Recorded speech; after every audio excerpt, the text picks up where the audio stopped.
Hey guys, Cruel Blonde with, I'm Eric. I'm Aaron. And we're back with Delicious and Dungeon. And yes, it is just me and Aaron once again.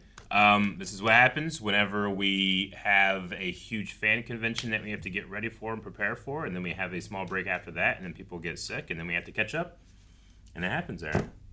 It happens. But we're here to watch more food get made in a dungeon, which is that happens as well. Last time was really interesting. Yes, last time was really interesting. I'm most interested in the sword and what that's gonna do. Yes, they named the sword. What was it? Kinusuke? Kinsuke. Kinsuke. Mm-hmm. They named it Kinsuke, and then it had like a danger sense. And was afraid of things, and was, I don't know. It's like when you find a cool, unique weapon in Baldur's Gate, it has certain interest, in D&D, it has little, what do they call them? Buffs that it gives you. Buffs. Yeah. So you get like, would you say that's like a +1 to initiation or something? Initiative? I think the danger sense thing might have you can't be surprised. So you can't be surprised. Right? Like that'd be a good one where it's like a perception-y thing that maybe you would miss a creature hiding up in the ceiling to surprise you and get you. Yeah. It's like you just can't be surprised. Gotcha. Which means they never get that extra turn on you. That'd be great. Yeah, that does suck when that happens. Yeah. Okay, yeah, I can see that. Yeah. All right, well, we're going to be... I guess we've dealt with the ghost. That was my favorite. We sorbet them away. That was my favorite part last time, was beating ghosts with holy water. I will remember that the rest of my life.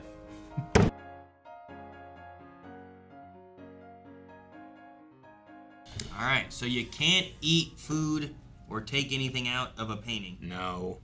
And mimics taste like crab. Yes. Now, you could utilize this to make some type of really cool diet. Yeah. Go eat all the food you really want to taste. But no consequences. You didn't actually eat any of the... You had all the pleasure. You had all the mouth pleasure you wanted. You got the taste and you got the feeling of being stuffed. But you know that feeling right after you have KFC? And you're like, man, I should not have had that KFC. You can have that by just leaving the KFC painting. So you're going to make... So you have a KFC painting. KFC painting. Here's my Oreo painting. Oreo painting. Here's my my wedding painting, right? Because weddings always have real good food and cake and all that kind of stuff, right? Yeah. Right? Sure. Usually I go to weddings and there's usually the food's pretty good, right? There's catered or something. It's like dinner and a movie. Yeah. Yeah, I think that would be a big hit. Dinner and a movie painting? Yeah. Do you remember the movie afterwards? Yeah, you can remember the movie. You remember the experiences you had. No. Yeah. Is it a real movie? Yeah, it's happening, and I don't know. Or is it a fake painting? I guess I was a little confused by the shared universe of the paintings. Yeah. That were in there. Well, is that Prince real? Was that maybe the events were real? A lot of paintings are based on events or people or whatever, right? Here's the coronation of this king. Let me paint. Yeah. It, right? Is that a real Prince Delgal, and can we really meet him, or is he the evil mage at the bottom of the tower? Mm-hmm. And these paintings are all gearing towards his rise of the kingdom or something. I don't know. It's interesting. There's a really cool painting that someone found recently. It's an older painting, and it looks like people riding dinosaurs is what the painting looks like. And this would be before we discovered dinosaur bones and stuff, right? People are like, how would this have happened? This must mean that people were with dinosaurs. That's the only explanation. But the actual explanation is that this artist had no idea what a camel looked like, and it was just told. So it was it looks like this, and it looks like a brachiosaurus. I see. All right. So I don't know. Maybe the painting you don't get all the details right.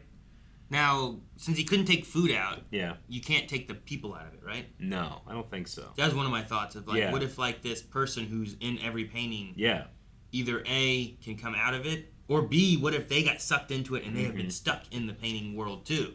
Maybe. I mean, that elf person seemed very... They called him an outsider.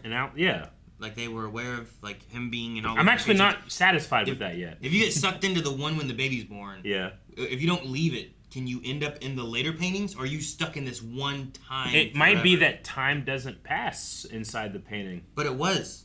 Well, no, it does, but when you come out, maybe no time has passed for you in the real world. No, it did, because they said we would have had time to get to the next floor if it wasn't for you playing with your painting. Sure, yeah, you're right. So they lost some time. Yeah. But I want to know, in the world, Can he go from painting A to painting B if he stayed in the first painting? Ooh. And can you use it as like maybe like a shortcut? You know, if like you enter a painting in the dungeon here, but you can exit the painting, like it's just around the corner in the painting, but over here it's on the other side of the dungeon. You know, that would be kind of cool. Use them as like warp points. Yeah, that'd be interesting. Like literally move the paintings and like do like cool portal stuff. That's what I would do. Like in not just the D&D movie. Yeah, remember when they put portals on the painting? Yeah, yeah, and they had that portal like under the wagon and stuff. That was awesome. I love that part. So the treasure bugs will lay their eggs inside a mimic chest. Yeah. And let their young hatch and eat the mimic and become full grown, and now it's a treasure chest full of fake bugs. Yeah. It would seem like the way they reproduce and lay eggs is to infect someone as a parasite. I guess. Yeah. Especially mimics. I can feel a little easier eating them then. I like that. Like they hide his treasure. Yeah.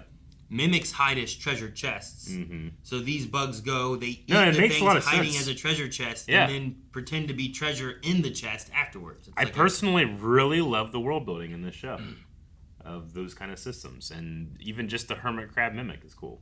Yeah. I kind of said hermit crabs when it came to the armor, but this one's way more. Mm-hmm. He wasn't even in the chest. He was in like a cupboard. Yeah, he was. I don't know what it was. Yeah, it was a second level mimic. Claw coming out slowly. It was kind of creepy. It was pretty but creepy. I only feel like the first one was that he had in his flashbacks. Yeah. I only feel like the first one was a crab. I feel like the second one was something else. Didn't you? It felt crab-like, I thought, when it was chasing him in the room. Well, yeah, that one. Yeah. Which the second one that was in his flashbacks of mimics? Yeah. That felt crabby to me, but maybe not. The first one went, and the second one was like gas or something. I don't know. I mean, at the very least, the book where he showed it had different forms of mimics.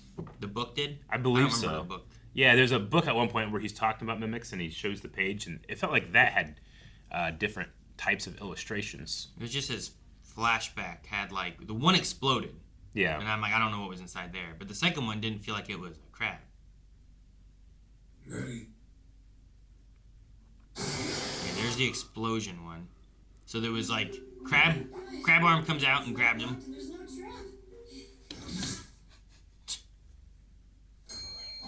And then what happens to this one? It like air gusts him in. Yeah, it like sucks him in. Like that one, I was like, whoa, what was that? He gets furined. Yeah. And then the next one I think was like, well, I guess the trap was like, I love his like. Yeah.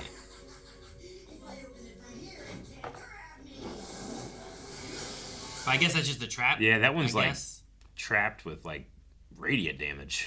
Yeah. But yeah, I don't know. It was just that air gust, I guess, where I'm like, man, are there different things in this, or are they all crab-like creatures? But there was a book at one point where he was showing an image. I can't tell you where it was, but he like showed the image, and it had a bunch of different mimics, and they seemed like they might have been drawn differently. Who did he show it to? Oh, you're talking about Laos, right? Yeah. Yeah, Laos had the book. Here's when they discovered the mimic. Right in here. Yeah.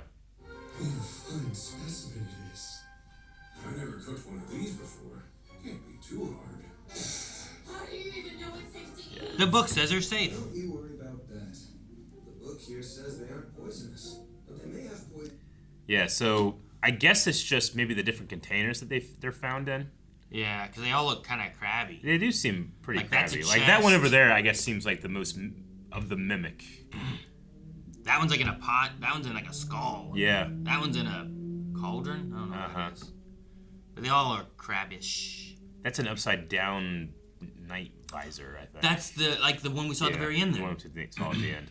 Yeah. So it seems that they all have some type of crab to it. At the very least, the claws. The mimics are probably just like hermit crabs. And literally like, oh, here's a helmet I can hide in. Mm-hmm. Here's a skull I can hide in. Here's a treasure chest. Yeah. Like that's just how they operate. Yeah. Huh. He's 29. We don't know the ages of the others, though I guess we can say that at least one of them is younger. Yeah. The human must be younger, right? Yeah.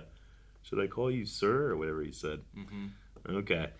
All right. Well, another fun episode. Can't wait to see more. More delicious. I want to eat more. What do we eat next time, you think? That helmet. Or does he eat the helmet? Just. Well, no. Maybe like a bat. No, we had bats. Maybe like a man. I don't know. Not rats. Because we don't want rats. That's all I got. No rats. Guys, thank you so much for watching Delicious in Dungeon with us. We'll be back next week with more and see what recipes we have next time. But if you want to see more right now, make sure you check out blindwave.com with early access, up to 4 episodes there, and full length. Also, update your recommendations. Let us know what other shows we should be checking out in the future.